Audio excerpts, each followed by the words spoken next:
तो कल आपको बताया गया था कि इस एंजाइम का नाम एक तो टोपो आइसोमरेज क्यों रखा गया था। तो टोपो आइसोमरेज क्यों रखा गया, क्योंकि ये टोपो आइसोमर जो होते हैं उनको रिलैक्स फॉर्म में चेंज करने का काम करता है ना। फिर हमने देखा था ये जो एंजाइम है मेनली इसके दो टाइप होते हैं ना, एक तो टाइप फर्स्ट और एक टाइप सेकेंड।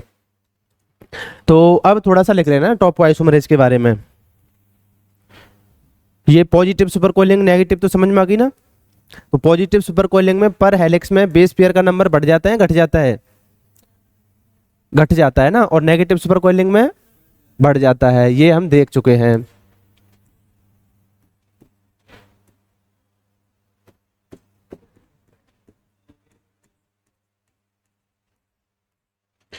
ठीक है, अब देखो यहां से आगे टोपो आइसोमरेज के बारे में ये बातें चल रही हैं। अब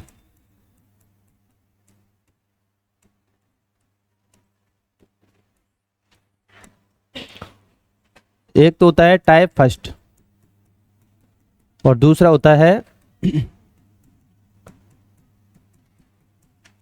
टाइप सेकेंड। टाइप फर्स्ट जो होता है ये सिंगल स्ट्रैंड को कट करता है केवल।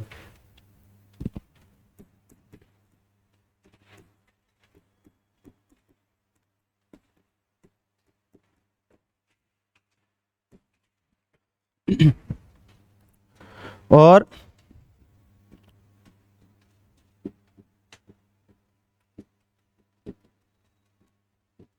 इसको कट करने के लिए एटीपी की जरूरत नहीं पड़ती है।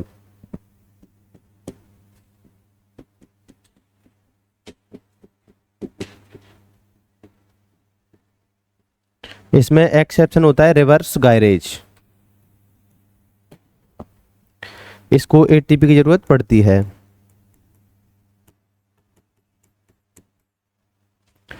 दूसरा है आपका टाइप सेकंड। टाइप सेकंड में ही हमने देखा था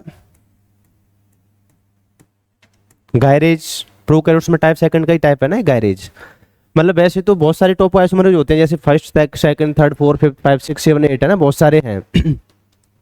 लेकिन जितने भी सम नंबर में होते हैं, जैसे गायरेज 6 बोला मैंने तो वो उसमें आएगा टाइप सेकंड में। गायरेज 8 बोला मैंने तो वो उसमें आ जाएगा सेकंड में। जैसे मैंने बोला गायरेज थर्ड तो वो किस में आ जाएगा, टाइप फर्स्ट में आ जाएगा। तो जो ऑड नंबर वाले हैं वो तो आ जाएंगे इधर, और जो इवन नंबर वाले हैं नोमेनक्लेचर में वो आ जाएंगे उधर।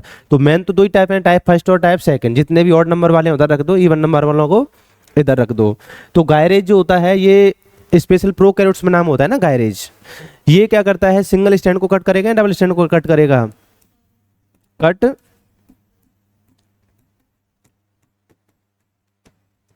Double strand. और क्या काम करता है ये, इसको एटीपी की जरूरत नहीं पड़ती है लेकिन उसको एटीपी की जरूरत पड़ती है।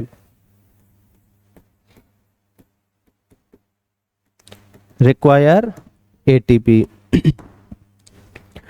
अब अगर इसकी गायरेज की हम स्ट्रक्चर देखें ना, स्पेशली गायरेज की स्ट्रक्चर देख रहे हैं, तो इस गायरेज में टोटल 4 सब यूनिट होती हैं। एक तो होती है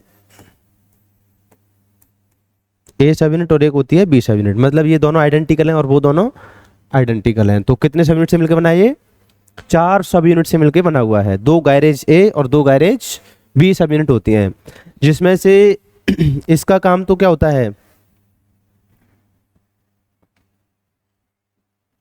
ए सब यूनिट का काम होता है कट एंड, ये डीएनए को कट कर देता है और ये जोड़ भी देता है। तो इसका काम तो है कट और रिजॉइन करने का। और इसका काम क्या है,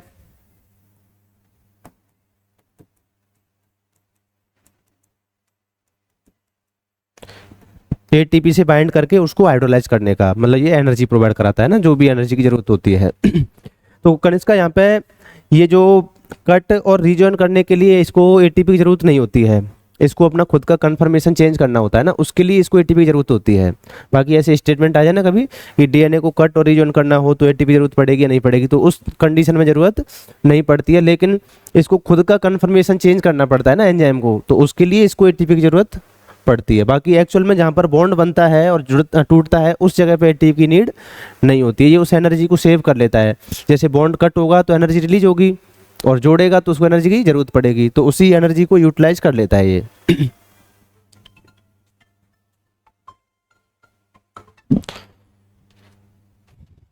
तो ये आपको किसकी स्ट्रक्चर बताई है, ये किसकी स्ट्रक्चर है, गायरेज की स्ट्रक्चर है।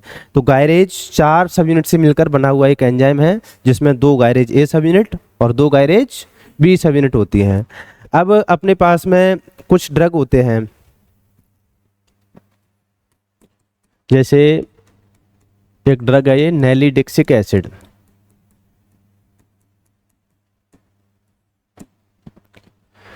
और इसके कुछ फ्लोरिनेटेड डेरिवेटिव होते हैं, मतलब इसके ऊपर फ्लोरीन लगा दो तो इसके डेरिवेटिव हो जाएंगे वो नैलीडिक्सिक एसिड और इसके फ्लोरिनेटेड डेरिवेटिव, जैसे नॉरफ्लॉक्सासिन एंड सिप्रोफ्लॉक्सासिन। ये दोनों क्या करते हैं, ये गायरेज ए सब यूनिट को ब्लॉक कर सकते हैं।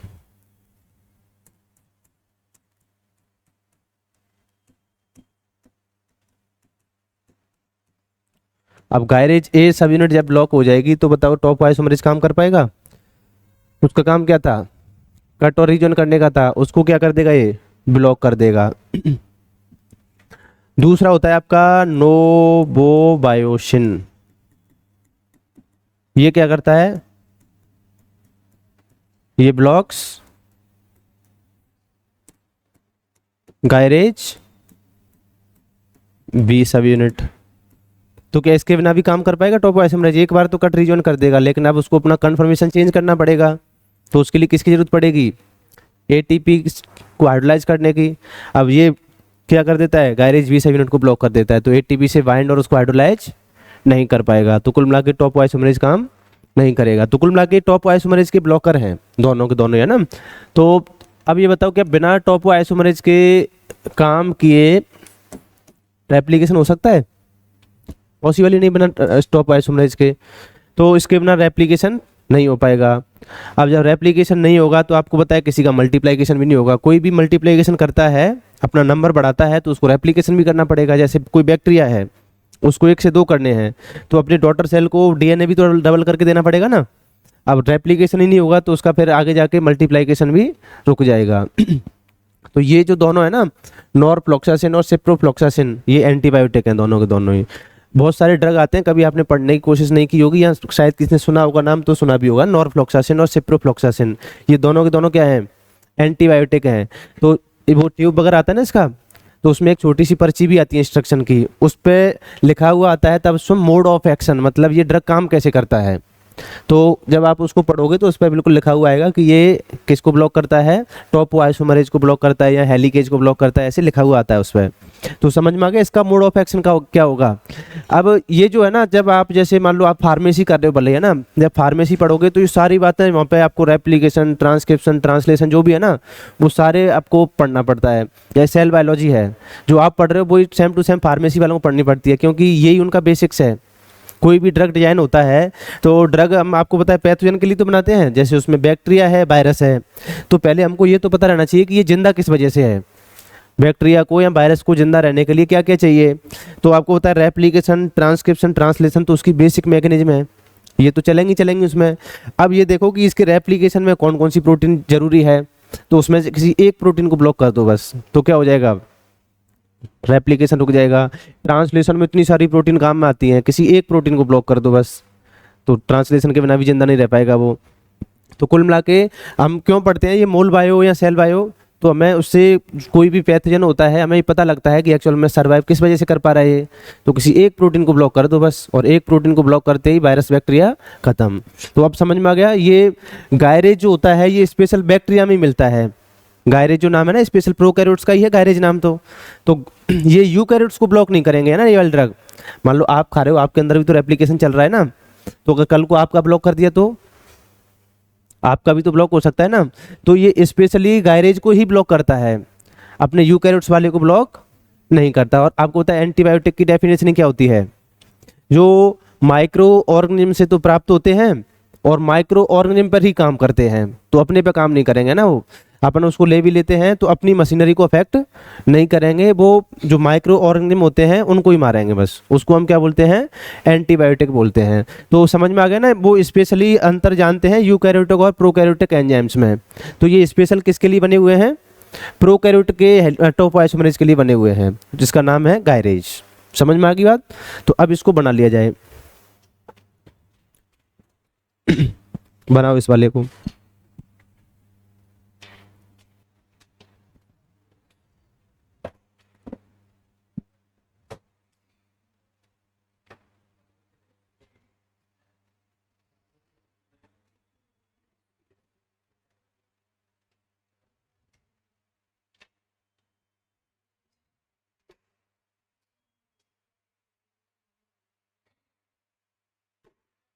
हाँ बताओ, उसमें क्या रह गया।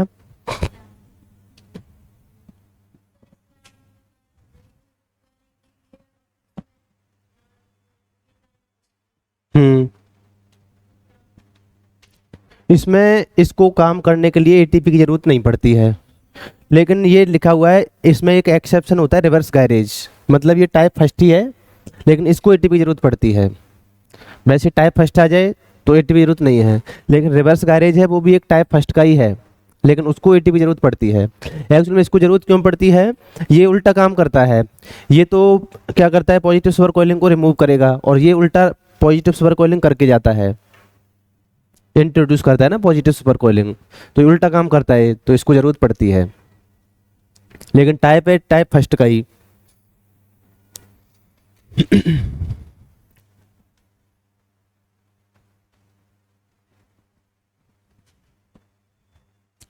अब देखो एक टर्म आता है लिंकिंग नंबर।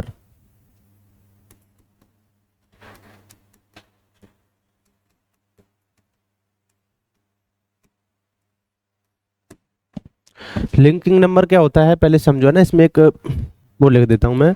लिंकिंग नंबर को बोलते हैं एल डब्ल्यू बराबर T W plus W R.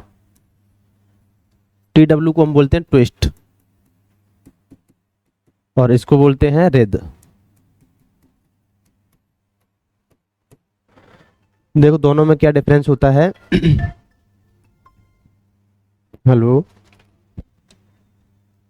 ठीक है। देखो दोनों में क्या डिफरेंस होता है। ये मान लो कोई बैक्टीरिया है ना, आपको पता है कि बैक्टीरिया का जो डीएनए होता है वो सर्कुलर डीएनए होता है ना। तो अभी बैक्टीरिया का जो डीएनए होगा वो इस तरीके से होगा ना, ये दोनों एंड मिले हुए होते हैं उसमें। तो अब मान लो ये बैक्टीरिया का पूरा जो डीएनए है, इसमें अगर 104 न्यूक्लियोटाइड हों और इसमें 10 हेलिक्स हों, तो आपको इसमें जो ट्विस्ट दे रखा है ना, ये ट्विस्ट जो होता है ये हेलिक्स का नंबर होता है एक तरीके से। तो मैंने बोल दिया कि ये बैक्टीरिया का बी डीएनए है और इसमें अभी 104 न्यूक्लियोटाइड हैं। तो अभी ट्विस्ट का नंबर कितना हो जाएगा इसमें, ट्विस्ट का नंबर मतलब ट्विस्ट मतलब हेलिक्स का नंबर होता है, तो हेलिक्स का नंबर 10 हो जाएगा, है ना। अब कई बार क्या होता है कि जब इसमें बहुत ज़्यादा ऐसे पॉजिटिव सुपर कोइलिंग हो जाती है ना, ऐसे बहुत ज़्यादा पॉजिटिव सुपर कोइलिंग करते हैं हम इसमें, तो अब ये अपने आप को रिलैक्स करने के लिए ऐसे सर्कुलर नहीं रह पाएगा ना।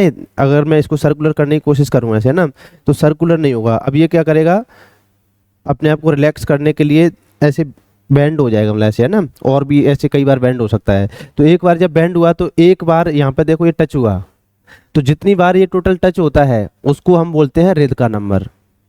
समझ में आ गई बात।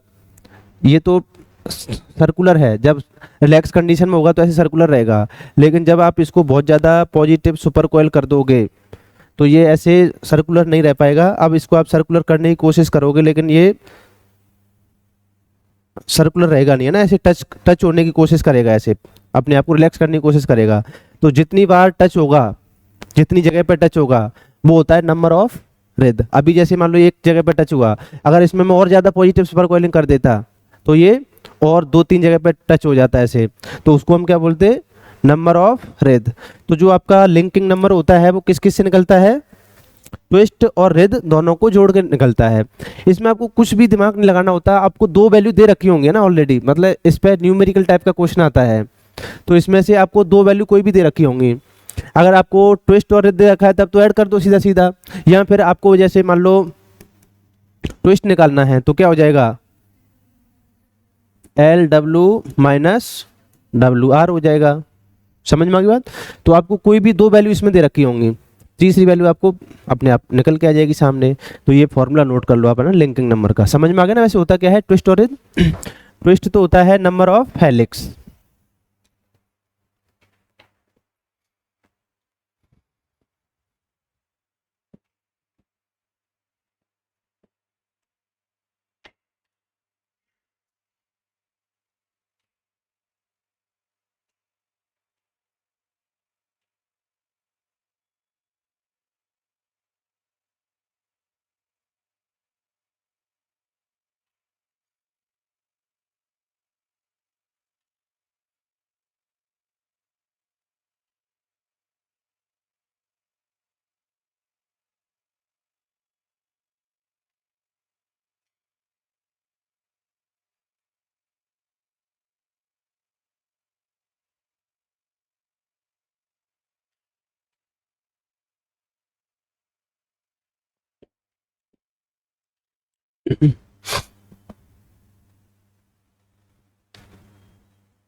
हो गया। ये आपके प्रोकैरियोट्स के जितने भी एंजाइम थे ना, सारे लगभग कवर हो गए। अब कोई बचा प्रोकैरियोट्स का? प्रोकैरियोट्स में कोई बचा है क्या?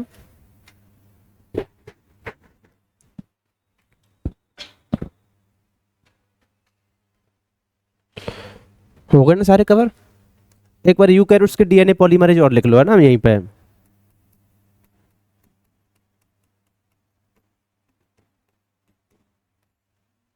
यूकैरियोटिक डीएनए पॉलीमरेज कौन कौन से थे बताओ?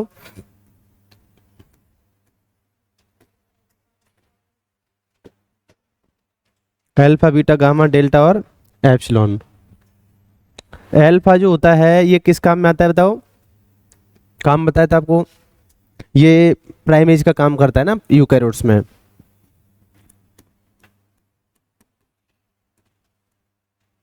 और इसका काम होता है, ये आरएनए के न्यूक्लियोटाइड लगाएगा या डीएनए के लगाएगा? प्राइमेज किसके लगाता है?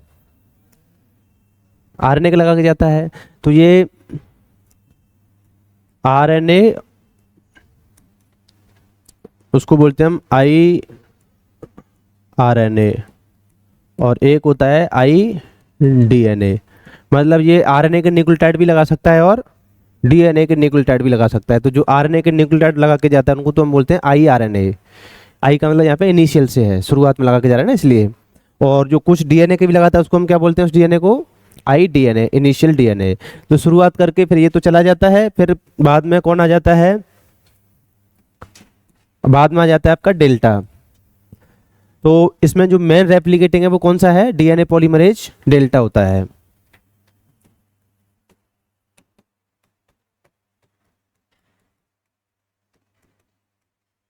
देखो ये जो एप्सिलॉन होता है ये भी मेन रेप्लिकेटिंग है वैसे, है ना, लेकिन ये होता है किसके लिए? लीडिंग स्ट्रैंड के लिए।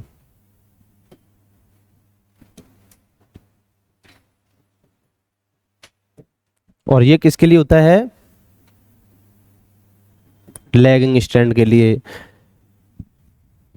तो पहले तो शुरुआत करके कौन जाता है? DNA polymerase alpha. शुरुआत करने के बाद में ये तो चला जाएगा, फिर कौन आ जाएगा? DNA polymerase delta. और एक स्टैंड पर तो डेल्टा आ जाएगा, दूसरे पे एप्सिलॉन आ जाएगा। लेकिन अगर डीएनए पॉलीमरेज एप्सिलॉन एब्सेंट हो तो फिर ये डेल्टा ही अकेला काम संभाल सकता है उसको। समझ में आ रही बात? डेल्टा दोनों ही स्ट्रैंड को सिंथेसाइज करने में कैपेबल है, लीडिंग को भी कर सकता है और लैगिंग को भी। अगर कौन अवेलेबल नहीं हो? एप्सिलॉन अवेलेबल नहीं हो। अल्फा, डेल्टा और एप्सिलॉन का काम समझ में आया। ये जो बीटा होता है ये म्यूटेशन रिपेयर में काम आता है। ये नाम सुना है आपने,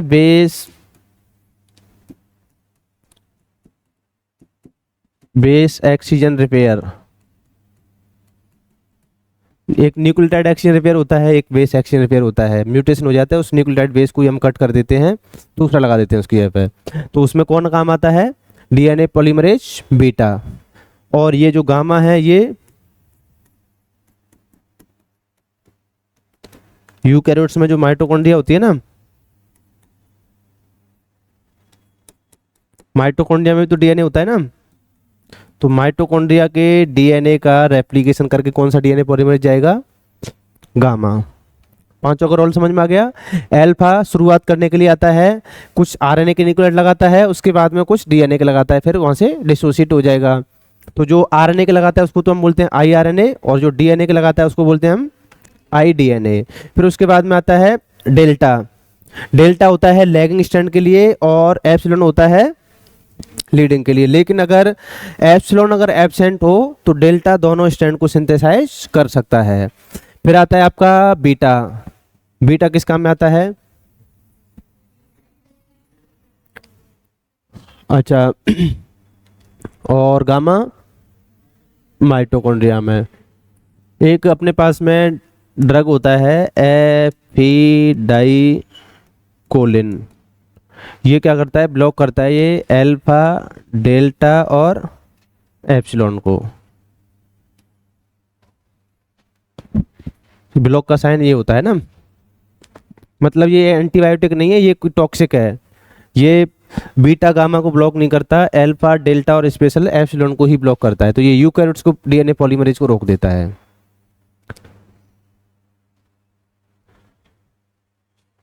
माइटोकॉन्ड्रिया का रेप्लिकेशन चलता रहेगा इसकी प्रेजेंस में, लेकिन यूकैरियोट्स सेल का जो रेप्लिकेशन है वो रुक जाएगा।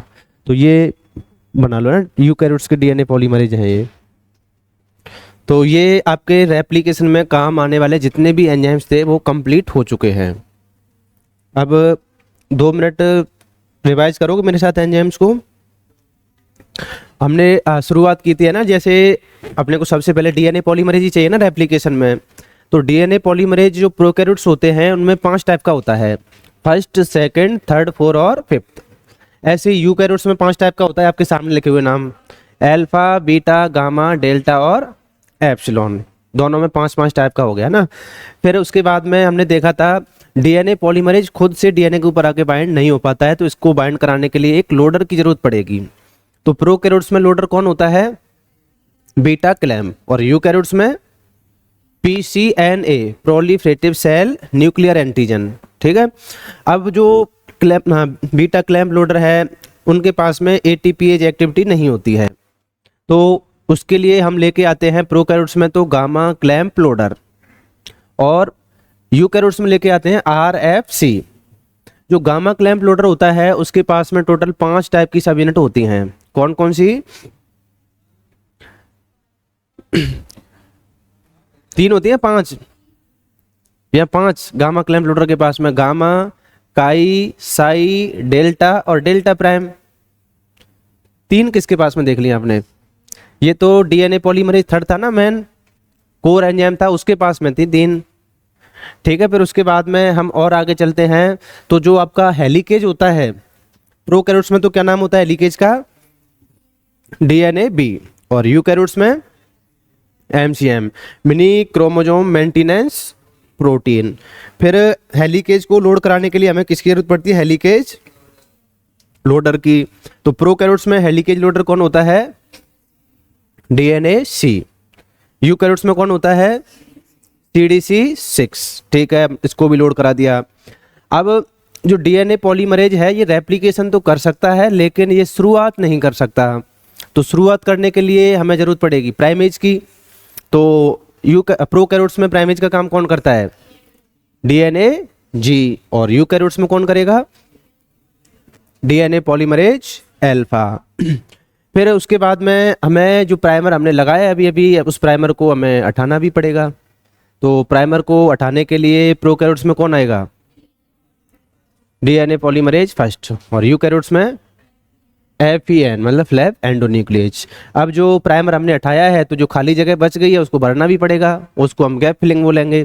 तो गैप फिलिंग का काम प्रोकैरियोट्स में कौन करेगा? डीएनए पॉलीमरेज फर्स्ट, वही हटाता है और वही गैप को फिल करता है। फिर उसके बाद में हमने देखा था यूकैरियोट्स में काम कौन करता है?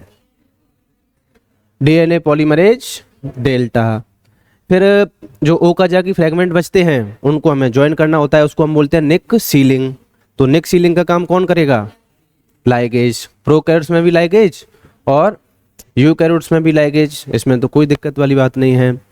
ये तो हो गया अपना, है ना, काम आने वाले कुछ एंजाइम। अब बचता है एक टॉपोआइसोमरेज। तो टॉपोआइसोमरेज प्रोकैरियोट्स में भी 2 टाइप के, यूकैरियोट्स में भी 2 टाइप के। प्रोकैरियोट्स में टाइप फर्स्ट और टाइप सेकंड। सेकंड को हम क्या नाम देते हैं? उसको गायरेज। तो गायरेज जो होता है उसमें टोटल 4 सब यूनिट होती हैं, 2 गायरेज ए और 2 गायरेज बी। गायरेज ए का काम क्या होता है? कट और रीजॉइन करने का, और गायरेज बी का काम क्या होता है? ATP से बाइंड करने का। तो जो आपका गायरेज ए होता है उसको ब्लॉक करने के लिए कौन आता है? तो एक एसिड है नैलिडिक्सिक एसिड, और उसके डेरिवेटिव होते हैं फ्लोरिनेटेड, जैसे कि नॉरफ्लोक्सासिन हो गया, सिप्रोफ्लोक्सासिन हो गया। ये क्या कर देते हैं? ब्लॉक कर देते हैं गायरेज ए सब यूनिट को। और एक होता है नोवोबायोसिन जो गायरेज बी को ब्लॉक कर देता है। तो इसमें भी कोई नई बात नहीं है। कुल मिला के फिर आपका आता है टाइप फर्स्ट वाला जो होता है वो सिंगल स्ट्रैंड को ही कट करता है और उसको ATP की ज़रूरत नहीं होती है। लेकिन टाइप फर्स्ट में ही आता है एक रिवर्स गायरेज जिसको ATP की ज़रूरत होती है, तो वो एक्सेप्शन है ना इस कैटेगरी में। फिर टाइप सेकंड जो होते हैं आपके, ये डबल स्ट्रैंड को ब्रेक करते हैं और उसको बाद में जोड़ देते हैं, और इनको ATP की ज़रूरत होती है। लेकिन एक्चुअल में कट और रीजॉइन करने के लिए इनको ATP की ज़रूरत नहीं होती है। ATP की ज़रूरत क्या कब पड़ती है इनको? जब खुद का कन्फर्मेशन चेंज करना हो। इनको खुद के कन्फर्मेशन को चेंज करने के लिए ATP की जरूरत होती है, ना कि कट और रीजॉइन के लिए। तो अब आपसे जैसे बातों बातों में पूछ लिया जाए, क्या टॉपोआइसोमरेज के पास में एंडोन्यूक्लियस एक्टिविटी होगी? बताओ होगी क्या? Endonuclease activity. अब DNA को कट कर रहा है तो एंडोन्यूक्लियस एक्टिविटी होगी, ऑब्वियसली बात है। इसके पास में ज्वाइन कर रहा है तो लाइगेज एक्टिविटी भी होगी इसके पास में, दोनों ही एक्टिविटी होंगी इसके पास में, है ना। फिर इसके बाद में जैसे हमने देखा था कि जो DNA पॉलीमरेज फर्स्ट होता है उसके पास में 3 एक्टिविटी होती हैं। एक तो होता है 5 प्राइम टू 3 प्राइम सिंथेसिस, दूसरा होता है 3 to 5 एक्सोन्यूक्लियेज, और तीसरी होती है 5 to 3 एक्सोन्यूक्लियेज। 3 एक्टिविटी हैं। और कोरनबर्ग नाम का एक साइंटिस्ट था जिसने इसकी क्या की थी? खोज की थी, डिस्कवरी की थी। इस वजह से DNA पॉलीमरेज फर्स्ट को हम कोरनबर्ग एंजाइम के नाम से भी जानते हैं। फिर जब इस DNA पॉलीमरेज फर्स्ट के ऊपर हमने डाला था एक प्रोटियाज डाला, तो इसके 2 फ्रेगमेंट हो गए, एक बड़ा वाला एक छोटा वाला। तो ये क्लिनो नाम का एक साइंटिस्ट था, वो इस एक्सपेरिमेंट को करके जा रहा था, है ना। तो उसकी एक्सपेक्टेशन ये थी कि अब मैंने प्रोटियाज डाल दिया तो अभी एंजाइम काम नहीं करेगा क्योंकि ये तो 2 टुकड़ों में डिवाइड हो गया। लेकिन उसके आश्चर्य का ठिकाना नहीं रहा कब? जब उसने देखा कि बड़ा वाला फ्रेगमेंट अभी भी रेप्लिकेशन कर रहा है, मतलब अभी भी सही सलामत है वो, तो कट होने के बाद में भी। तो फिर उसकी जब एक्टिविटी चेक की तो उसके पास में 2 एक्टिविटी मिली, वो भी सही सलामत। कौन कौन सी? 5 to 3 सिंथेसिस और 3 to 5 एक्सोन्यूक्लियेज। फिर उसने इसको प्रूव करने के लिए एक हाइपोथेसिस दी जिसको हम बोलते हैं डोमेन हाइपोथेसिस, और ये बड़ा वाला फ्रेगमेंट ही आगे जाके किस नाम से जाना गया? क्लिनो फ्रेगमेंट के नाम से जाना गया वही। तो एक तो अपना सीधा क्वेश्चन ये आ जाता है कि क्लिनो फ्रेगमेंट है क्या और उसके पास में कौन सी एक्टिविटी होती है।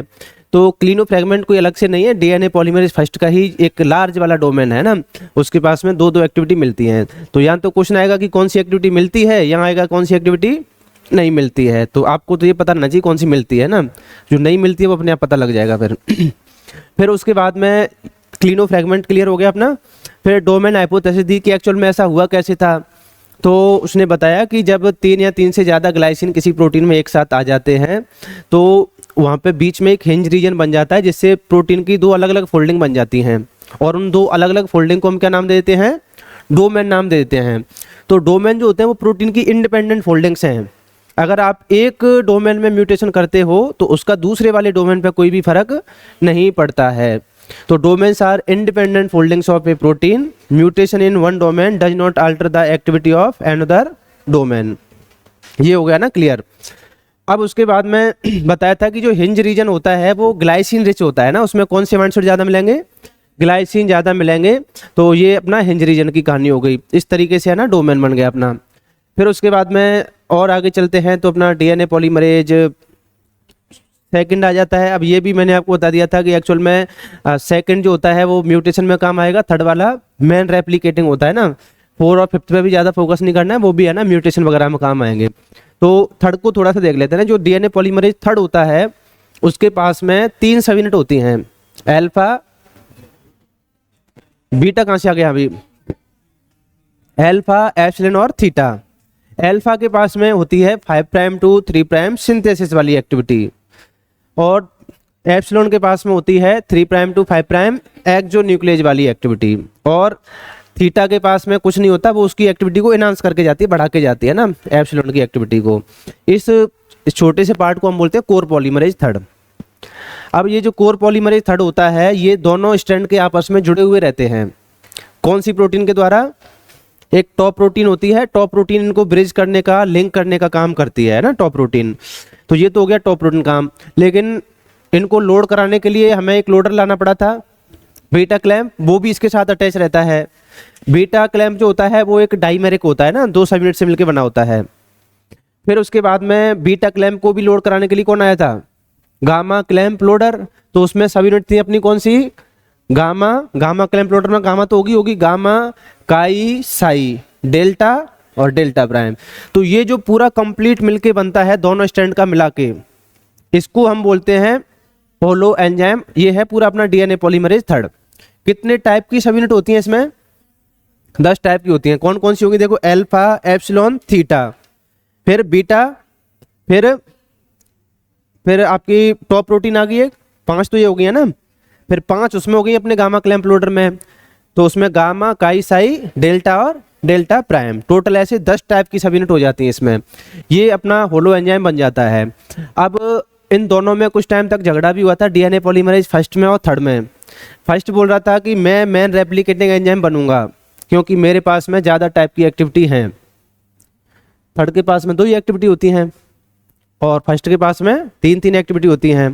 फिर इस झगड़े का समाधान कैसे हुआ था, प्रोसेसिविटी से हुआ था ना। भले ही उसके पास में 3 टाइप की एक्टिविटी हैं लेकिन उसके पास में जो प्रोसेसिविटी होती है वो कम होती है। मतलब एक बार बाइंड करने पर वो लगभग 400 तक की न्यूक्लियोटाइड लगाता है और उसकी स्पीड भी बहुत कम है, 20 न्यूक्लियोटाइड पर सेकंड लगाता है।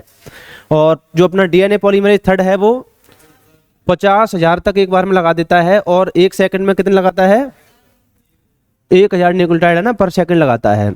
अच्छा, आपको पता है कि जो शेर होता है वो जंगल का राजा होता है लेकिन शेर के पास में ऐसा एक भी यूनिक फीचर नहीं है जो उसको राजा बनाने के लायक हो।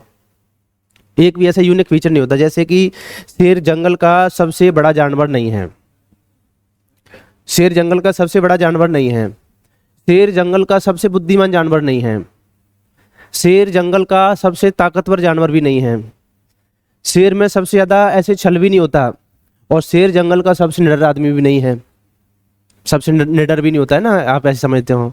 तो ऐसा कौन सा फीचर है कि फिर भी वो उसको राजा बना के जा रहा है। मतलब कोई भी ऐसा यूनिक फीचर नहीं है जो उसमें मिलता हो और उसके अलावा किसी में नहीं मिलता हो। ना ज़्यादा साइज में बड़ा, ना सबसे ज़्यादा ताकत उसमें, ना सबसे ज़्यादा बुद्धि उसमें, फिर भी वो जंगल का राजा है। तो ऐसा क्यों है निशा? उसके तो बस इसलिए राजा है क्योंकि वो खुद को राजा मानता है बस, और तो कोई वो नहीं उसमें। बस वो समझता है कि मैं राजा हूँ, बस इसलिए राजा है, और हम जैसे लोग समझते हैं कि वो राजा है। बाकी हैं, हाँ, ये तो उसको भी नहीं पता होगा कि मैं राजा हूँ। ये तो हमारे बनाए हुए हैं। मतलब एक जो शेर होता है, एक्चुअल में चीता जो होता है, चीता और बाघ होता है ना, वो शेर से लड़ाई नहीं करना चाहता, वो डर के भग जाता है ना शेर के सामने से। लेकिन अगर एक्चुअल में फाइट हो तो उसमें चीता जीतेगा शेर से, लेकिन फिर भी वो आमने सामने पड़ते नहीं, उसमें चीता ही भाग जाता है। मतलब कुछ भी समझ लो, या तो उसको खुद पे कॉन्फिडेंस नहीं है चीता को, ऐसा समझ लो। नहीं तो जब जब ऐसे ज़्यादातर फाइट करवाएगी ना दोनों की, तो उसमें चीता ज़्यादा बार जीता है ना। तो उसके पीछे रीज़न ये है कि शेर एक्चुअल में, उसके रीज़न ये है कि शेर एक तो झुंड में शिकार करते हैं, तो उनकी अकेले शिकार करने की कैपेबिलिटी ऐसे कम होती है। दूसरा, शेर बहुत कम शिकार करते हैं, शिकार करने का काम शेरनियों का होता है। शेर तो मतलब राजशाही वाला ठाटबाट वाला सिस्टम होता है तो बहुत कम शिकार करते हैं शेर, है ना, मतलब ये काम शेरनियों का होता है ना, शिकार विकार करने का। तो इस तरीके से उनकी स्किल इतनी डेवलप नहीं हो पाती, मतलब जब तक आप किसी काम को पर डे नहीं करोगे तो उसमें एफिशिएंसी नहीं आएगी, सीधी बात ये है। तो वो काम शेरनियों का होता है। दूसरा क्या है कि वो झुंड में करते हैं, तो अकेले में और झुंड में अंतर होता है, आपको पता है। तो इस वजह से अगर वैसे लड़ाई होती है डायरेक्ट, तो उसमें चीता से जीत नहीं पाता। चीता अकेला शिकार करता है, वो झुंड में नहीं करते हैं ना, चीता अकेला करता है और शेर झुंड में शिकार करते हैं। लेकिन फिर भी वो चीता को कॉन्फिडेंस नहीं है, चीता से ज़्यादा एबिलिटी, शेर से ज़्यादा एबिलिटी चीता के पास में, वो पेड़ पर भी चढ़ सकता है। मतलब आप ऐसे समझ के देखो कि एक बंदर तो देखा होगा ना सबने, बंदर में कितना छल होता है, मतलब इंसान बंदर को नहीं पकड़ सकता वैसे, है ना, चाहे तो ऐसे इतना और जो पैंथर होता है ना, वो बंदर को भी पकड़ लेता है, मतलब बंदर को भी पेड़ पर नहीं पकड़ने देता। कितना मतलब उसमें छल होता है ना, बंदर को भी, बंदर लंगूर में कितना वो होता है ना, छल होता है, उसको भी पेड़ पर जाके पकड़ लेता है वो। और ऐसे नहीं कि धोखे से उसको बता के कि पकड़ने के लिए आ रहा हूँ मतलब भागने की कोशिश करता है इस डाली से उस डाली पर, लेकिन उसकी भी आपने वो वीडियो वगैरह देखी रील्स वगैरह में, तो मतलब कैसी छलांग लगाता है ना वो भी, एक डाली से दूसरी डाली पर तो कभी आप भी भूल मत करना ऐसे कि जंगल में चीता वगैरह आ जाए और कि पेड़ पे चढ़ के हम सेफ बंदर लंगूरी सेफ नहीं आप हाँ तो क्या हो गया? हाँ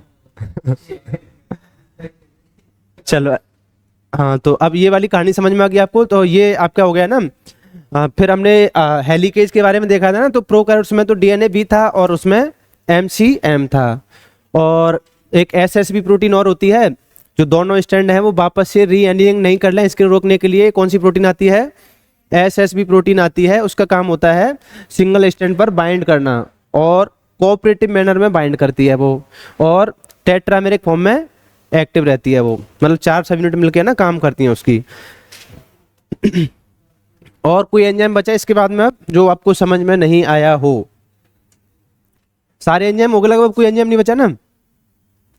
अब हम स्टार्ट करते हैं प्रोकैरियोट्स में रेप्लिकेशन। इसमें हमने प्रोकैरियोट्स यूकैरियोट्स को दोनों को है ना कवर करने की कोशिश की है।